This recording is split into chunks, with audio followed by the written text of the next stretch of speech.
সমস্যাটো মোৰ এনেকুৱা হৈছে, মোৰ মানুহজনী মই 18 চনত মোৰ মানুহজনী বিয়া পাতিছিলোঁ। তাৰপিছত মোৰ এটা 6 বছৰীয়া ল'ৰা এটা আছে। এতিয়া 6 বছৰীয়া ল'ৰা এটা আছে। মানে মোৰ মানুহজনী ঘৰ কোলামুৱাত।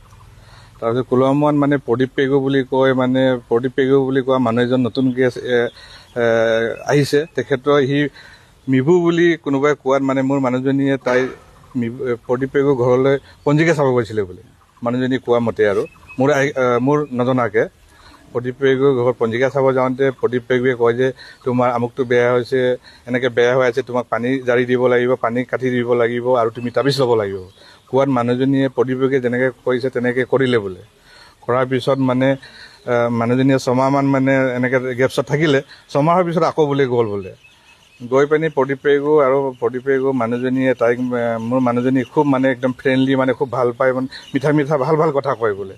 কথা কৈ পিনি মানে একদম আহিবা মোৰ ঘৰত আলহী খাবলৈ, মাজে মাজে আহি থাকিবা, এনেকৈ ধৰণৰ কথা কয়। কৈ মেলি লাষ্টত গৈ পিনি মোৰ মানুহজনী কিবা যাদু মন্ত্ৰ মানে কিবা শিকিব মানে বাধ্য কৰিলে, মানে বা যাদু মন্ত্ৰ শিকি মানে মোৰ আইগাতে মানে, আৰু মোৰ ঘৰত মানে কিবা থাপনা এটা পাতিছিলে। মানে মই ভাবিছোঁ কিবা মানুহজনীয়ে কিবা পূজা পাতল কৰিব মন গৈছে চাগে বুলি মই মানে সেইটো বাধা বিঘিনি কৰা নাছিলোঁ। পূজা পাতল কৰি আছিলে মোৰ ঘৰত। মই ভাবিছোঁ মানে ভগৱানক পূজা কৰিছে বুলি, কিন্তু সেইটো ভগৱানক পূজা কৰা নাছিলে। কিবা যাদু মন্ত্ৰ প্ৰদীপ পেগুৰ মানে আইগাত মানে সেইটো যাদু মন্ত্ৰ কিবা শিকি আছিলে।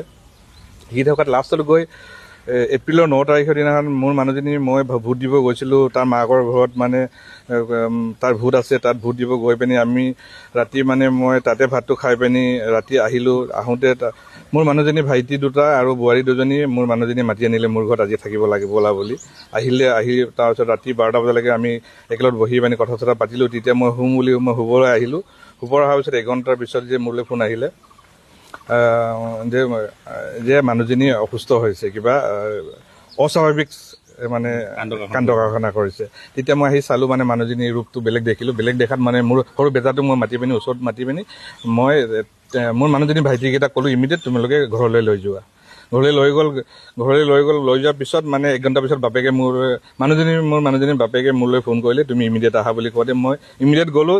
যাওঁতে মোৰ মানুহজনী তাত পাগলী হৈ দৌৰা দৌৰি কৰি আছে, নাচি আছে। এতিয়া মই যোৱাৰ লগে লগে মোৰ মানুহজনী মোক সাৱটি ধৰি কৈছে মোৰ মানুহটো বহুত ভাল, কিন্তু প্ৰদীপ পেগুৱে মোক মানে ঠগিলে, মোৰ পৰা পইচা খালে বুলি ক'লে। তেতিয়া মানে সেই কথাটো আমি একো মাইণ্ড কৰা নাই। তাই মানে পাগলী নিচিনা এনেই ভম বকিছে নেকি আমি বুলি ভাবি পিনি একো মাইণ্ড কৰা নাই। মাইণ্ড নকৰাত মানে আমি ৰাতিপুৱা ডিব্ৰুগড়লৈ লৈ গ'লোঁ। লৈ যাওঁতে মানে ডিব্ৰুগড়ত আমাৰ লগত মোৰ মানুহজনী বায়েক এজনীও গৈছিলে। মোৰ মানুহজনী মোবাইলটো মই জব্দ কৰি ৰাখিছিলোঁ। তেতিয়া মানে ডক্টৰ ৰখি থাকোঁতে মোৰ মিছেছৰ বায়েকৰ মোবাইলটো লৈ পিনি সি মানে ইমান অসুস্থ অৱস্থাটো কাৰোবাক ফোন কৰে। বায়েকে তেতিয়া অলপ সন্দেহ বুজে, তলতে নজৰ কৰি আছিলে। নজৰ কৰি থাকোঁতে মোবাইলটো আকৌ চেক কৰে, ডায়েল কলৰ নম্বৰটো নাথাকে। তাৰপিছত নাথাকাত মানে ডিলিট কৰি দিয়ে। তাৰপিছত ৰাতি আমি ভাত খাই থকা অৱস্থাত সেই নম্বৰত প্ৰদীপ পেগুৰ ফোন আহিলে। ফোন আহোঁতে মানে প্ৰদীপ পেগুৱে মানে মোৰ মানুহজনীৰ বায়েকে মোৰ মানুহজনীৰ ভইচত কথা পাতিলে। পাতত মানে সকলো কথা প্ৰদীপ পেগুৱে যেতিয়া ক'লে, তুমি কি এনেকৈ পাগল নিচিনা হৈছা, তোমাৰ এইটো লাষ্ট আইগা, আৰু তোমাৰ লাষ্ট আইগা, তুমি মানে আজিৰ পৰা মানে তোমাৰ পাৰফেক্ট তুমি হ'বা, আৰু তুমি ধৈৰ্য ধৰা, আৰু পাগল নিচিনা কিয় হৈছা, আৰু মোৰ কথা তুমি একো প্ৰকাশ নকৰিবা। মোৰ কথা ক'লে মানে মোক মানে তোমাৰ মানুহটোৱে মানে কিবা মোক হেৰি কৰিব। আচ্ছা, ক'বলৈ কথাটো মানে বহুত এটা ভাবিব লগা কথা। এইখন যাৰ কথা আপোনালোকে কৈছে সেইটো আমাৰ পৰিয়ালৰ ডাঙৰ দাদাৰ 3 নম্বৰ ছোৱালী।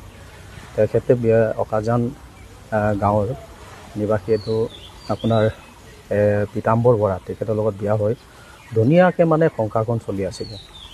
কৃষি গ্ৰহণ লাগিলে, কেনেকুৱা ধৰণৰ সংযুক্ত লাগিলে, এই এটা আমি শুনিছিলোঁ এজন, যাক নেকি আমি এইটো প্ৰদীপ পেগু বুলি, তেখেতক আমি আগতে শুনিছিলোঁ। তেখেতৰ বহুত এনেকুৱা দুৰ্নীতি, মানুহক মানে প্ৰলোভন দি বহুতখিনি টকা পইচা খোৱাৰ এটা অভিযোগ আমি শুনি আছিলোঁ। তেখেতে বোলে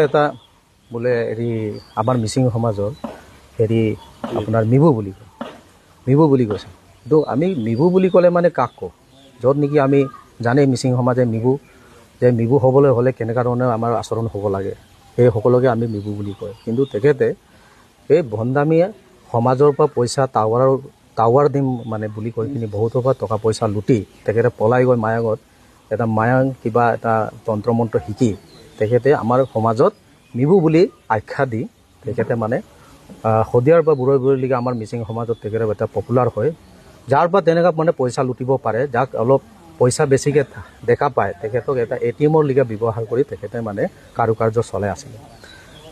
সেই মিবুৰ লগতে আমাৰ যিটো ছোৱালীজনী তেখেতে মানে এই পঞ্জিকা চাওঁ বুলি গৈ এদিন তাৰ মানে কিবাত প্ৰলোভনত পৰি আজি চাইছোঁ যে এনেকুৱা ধৰণৰ দুখ লাগিছে। মানে আমি নিজ চকুৰে চাইছোঁ যে তেখেতৰ যিটো আচৰণকেইটা আমি ক'বলৈ গ'লে আইনে তেখেতে এনেকুৱা ধৰণৰ কিছু তন্ত্ৰ মন্ত্ৰবোৰ আইনে মানে নামানে, কিন্তু আমি আমাৰ সমাজে মানিব লগা হৈছে, চকুত দেখিব পাইছোঁ। তো নেকি তেখেতে একদম মানে পাগলী হৈছে যে মানে আপুনি ক'ব নোৱাৰে যে আমাৰ আগতে মানে চকুৰ আগতে মানে উলংঘ কৰিবৰ কাৰণে তেখেতে প্ৰয়াস কৰে। সেই দৃশ্যবোৰ আমি দেখি পাইছোঁ। মানে সেইকাৰণে বহুত এইটো দুখৰ বিষয়। সেইকাৰণে তেখেতে মানে এই আমাৰ ছোৱালীটোৰ পৰা পঞ্জিকা চাম বুলি কি মানে প্ৰলোভন দি পিনি তেখেতক পালে যে টকা পইচা তেখেতৰ লগত অলপ আছে চাগে বুলি কৰি পিনি কি কৰি পিনি ভয় খুৱাই পিনি তেখেতক মানে পইচাৰ এটা ATM ব্যৱহাৰ কৰি আছিলে। যিকোনো খবৰৰ বাবে যোগাযোগ কৰক আমাৰ এই নম্বৰত 9181 307 2221।